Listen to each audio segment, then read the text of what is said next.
श्री शिवाय नमस्तुभ्यम, हर हर महादेव।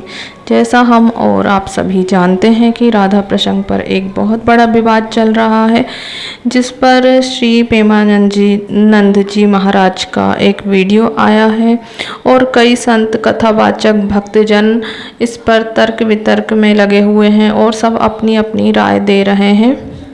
उसमें श्री देवकी नंदन ठाकुर जी महाराज का भी एक वीडियो आया है। उन्होंने क्या कहा है, हम इस वीडियो के माध्यम से आपको बताने जा रहे हैं।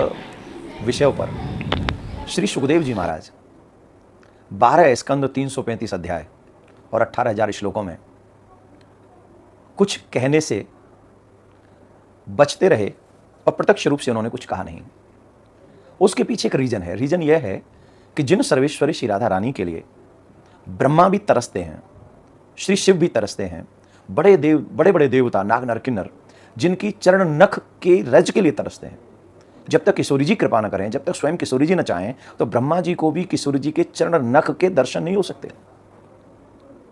ऐसी किशोरी जी, ऐसी सर्वेश्वरी, उसके विषय में मेरे जैसा मूड क्या कहेगा?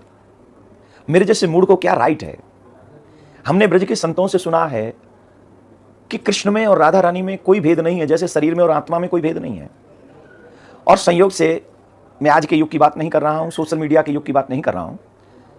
मैंने अपने बचपन में रासलीला की हुई है और उस रासलीला में बड़े बड़े विद्वानों के द्वारा वो लीला लिखी गई है और बड़े बड़े विद्वान रसिक संत उस लीला का दर्शन करने आते थे। तो उस लीला में भी हमें यह अनुकरण करने का अवसर मिला कि हम ये लीला का अनुकरण हम लोगों ने किया है वहाँ कि भांडीर वन में भगवान श्री कृष्ण का विवाह सर्वेश्वरी राधा रानी के साथ हुआ है। और ये एक दो जगह नहीं, कई ग्रंथों में भी हमको उपलब्ध है।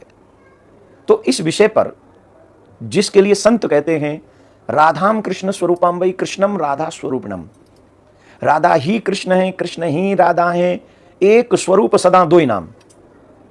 जैसे मुझे मेरे घर में किसी और नाम से जानते हो और बाहर किसी और नाम से जानते हो, वही राधा कृष्ण का स्वरूप है, दोनों एक हैं।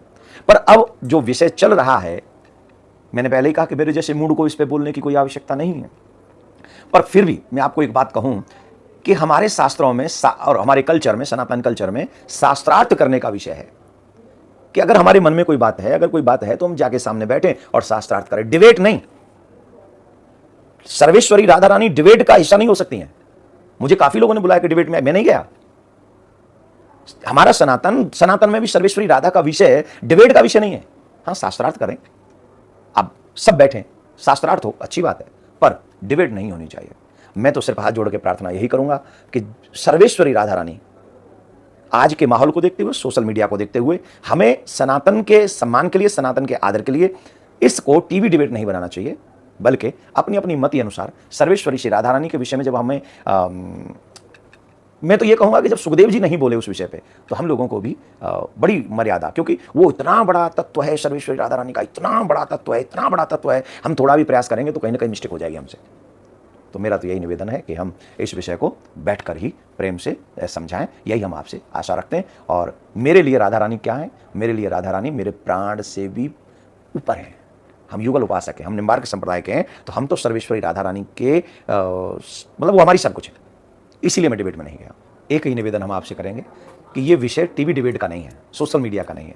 जिन जिन को भी राधा तत्व, राधा रहस्य जानना है, उनको रसिक संतों का, श्रेष्ठ संतों का, विद्वानों का और सर्वेश्वरी राधा रानी के उपासकों का सानिध्य करना चाहिए और उनके चरणों की सेवा करनी चाहिए, जिससे हमें सर्वेश्वरी की कृपा प्राप्त हो सके। ध्यान रखें, जब तक किशोरी कृपा नहीं करेगी, तब तक ब्रह्मा भी चाले तो राधा रानी के तत्व को हम जान नहीं पाएंगे।